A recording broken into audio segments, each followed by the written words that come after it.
ഇതെന്താണെന്ന് എല്ലാവർക്കും മനസ്സിലായിട്ടുണ്ടോ? അത് തന്നെ നമ്മുടെ വെറ്റില മഷി. ഞങ്ങളുടെ നാട്ടിലിന്നെ വെറ്റില മഷി എന്നാണ് പറയുന്നത്. അപ്പോൾ നിങ്ങളുടെ നാട് എന്താ പറയുന്നതെന്നൊന്ന് കമൻറ്റ് ചെയ്യണേ. അപ്പോൾ ഇവനെ പറിക്കാൻ വേണ്ടിയിട്ട് നമ്മുടെ നാട്ടിൽ ഏതൊരു പറമ്പുണ്ടോ ആ പറമ്പിലൊക്കെ ഇവനെ ചെന്നിട്ടുണ്ടാവും.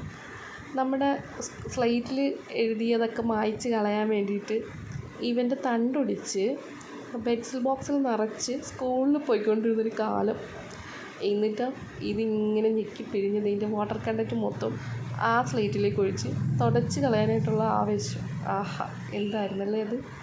അങ്ങനെ ഇതും പറിച്ച് നിന്നപ്പോഴാണ് അടുത്ത വീട്ടിലെ പേര നിറയെ പഴുത്ത് തുടുത്ത് കിടക്കുന്ന പേരയ്ക്ക കണ്ടത്. എങ്കിൽ പോയി പറിക്കാമെന്ന് കരുതി അപ്പുറത്തേക്ക് ചെന്നപ്പോഴാണ് മനസ്സിലായത് അതിന് താഴെ മുഴുവൻ വേസ്റ്റ് കാരണം നമുക്ക് അതിൻ്റെ ഇടയ്ക്കോട്ട് കയറാനേ പറ്റുന്നുണ്ടായിരുന്നില്ല.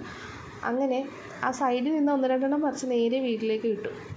അങ്ങനെ അത് കഴുകിയെടുത്തൊന്ന് കടിച്ചപ്പോഴാണ് മനസ്സിലായത് ആളത്ര പോരാ. കാരണം എന്താ, വലിയ മധുരമൊന്നും ഉണ്ടായിരുന്നില്ല.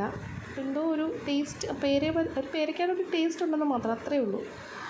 പക്ഷേ ഇതിൻ്റെ ഉള്ളിലിങ്ങനെ ഒരു വലിയ സുഖം ഉണ്ടായിരുന്നില്ല, ഒരു കേടായി തുടങ്ങിയിട്ടുണ്ടായിരുന്നു.